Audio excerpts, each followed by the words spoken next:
For motivation today, we're joined by a very, very interesting individual. Today, we are going to be talking about discovering the journey of, or rather, the journey of discovering your identity. And with us today is a very interesting gentleman, and we have with us none other than Mr. Matthew Watchman in the studio here. Thank you so much for You having me. are a life coach and Heart coach. what A intimacy? heart coach and intimacy. Heart coach and and intimacy, intimacy teacher. Yeah. It's a very interesting way to put it. Exactly why do you choose to be referred to as so? So here's the thing. What I believe is this. Well, science proves that when a child is being formed in the womb, the heart is developed for the brain. And so what we will find is that there are more connections from the heart to the brain than from the brain to the heart. Oh, wow. And so what I've sort of discovered in my studies and just in my training per se is that the heart, it actually takes precedence most times in your decision-making process. So things like your rationality and all those things, there's a trigger that connects from brain to heart and heart to brain. Okay. And so until we're using both parts in connection with each other, we'll find that we're only really functioning at the lowest level of ourselves. Wow. Okay, that's a new way to look at it. I never thought about it that way. Let's talk about discovering your identity. Exactly how can one discover their identity? When is it time to discover your identity, and when is it too late? I don't think it's ever too late. Let me use vernacular pigeon here. There's a pigeon parable that says, no, now when person they wake up, that's when day is breaking. Nice. So whatever age you get to and you begin the process of discovering, I don't believe it's too late. I believe there's always a chance. But formatively, scientifically, from the age of 11, children, teenagers, they're basically trying to figure out how do I identify myself outside of my family role. And so to even begin the process of talking about identity, we first need to define what identity is. Exactly. And so it's basically the focus of who I am, how do I fit into the world, what am I going to do with my life. And so those are the sort of questions that you begin to sort of question at age 11, 12, 13. I think what we do is that we underrate teenagers. We want to tell them what to do. Exactly. And we're not trusting them early enough. We're not saying give all the decisions to them.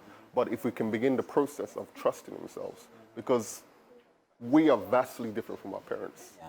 Oh, No. we want to say that one more time for the parents. We are vastly different from our parents. When they were growing up, you'd get a job, etc., etc., etc., etc. But now we have so many options and our generations, between our generation and the Gen Z generation, we are so different that we need to start teaching identity on time. Because we have found that it's easier to be more depressed. It's easier to be more anxious. And these things sort of stem from lack of identity. Ooh, wow, that just hit right there. So first off, what you're saying is that, and this is a question that I would like to ask you regarding the way that we were brought up. There are so many influences. There was religion, there was culture.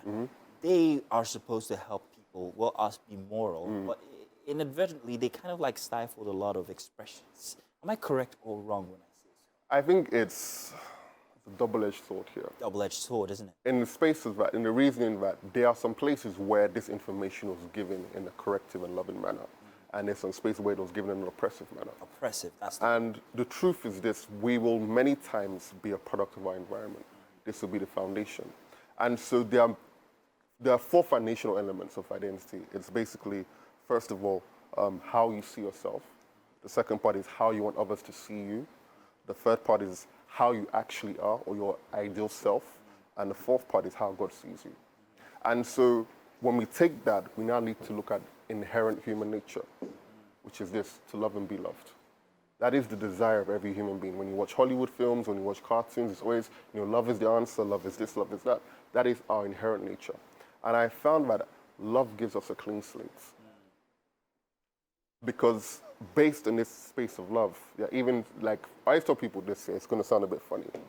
If we can think of Jesus as not just a religious leader, but as a thought leader, we will find that there are lessons that are applicable from the Bible in real life. Oh, yeah. You understand? And so if we're talking about self-awareness, not being ruled by emotions, we can see that Jesus sort of speaks upon these things. Yeah.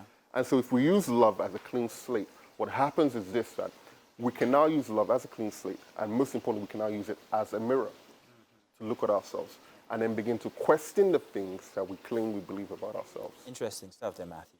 So what advantage, or what is it, to what advantage is it identifying who you are? What can we use it for? Is it just a social tool or a business tool? What is it exactly?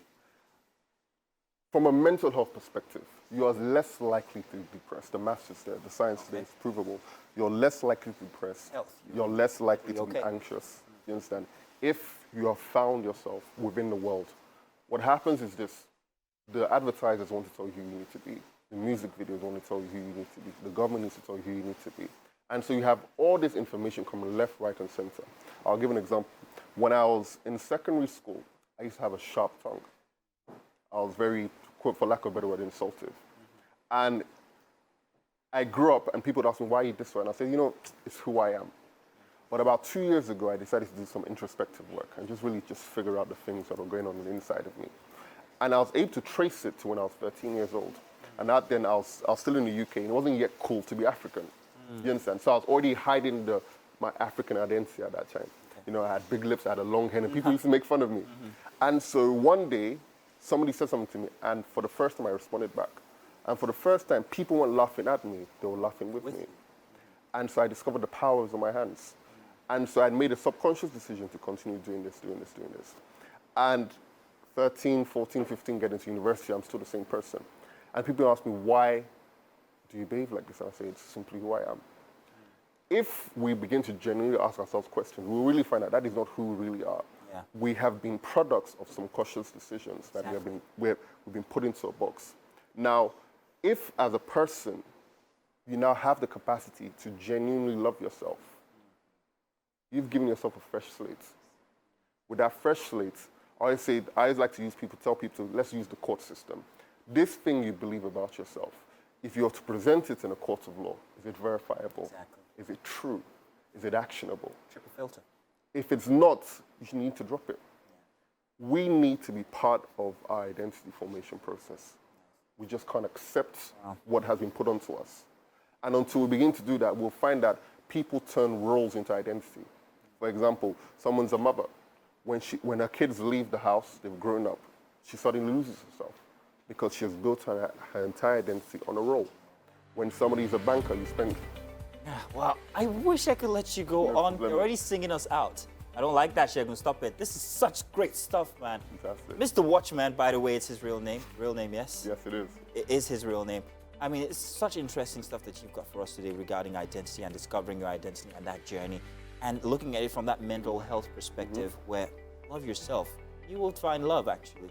It's very beautiful. I'd like to also think that it has other benefits. It does. In communication and networking with people and in business as well. I think that would make people want to be with you more or trust you more. Yeah. There's so many ways to look at it, but nothing I've said sounds as profound or as fantastic as you put it. No, you're there. You're the king, man. You might look like a 90s R&B star, but you got some word. Grand one, Matthew. Fantastic. I hope to see you again next week. No problem. Have another conversation. Yeah, definitely, yeah. So you heard it here. He's going to be here again next week. If you loved our today's session, session from today, well, you're going to love what we have for the entire month of November. So always keep coming back around for Monday editions here.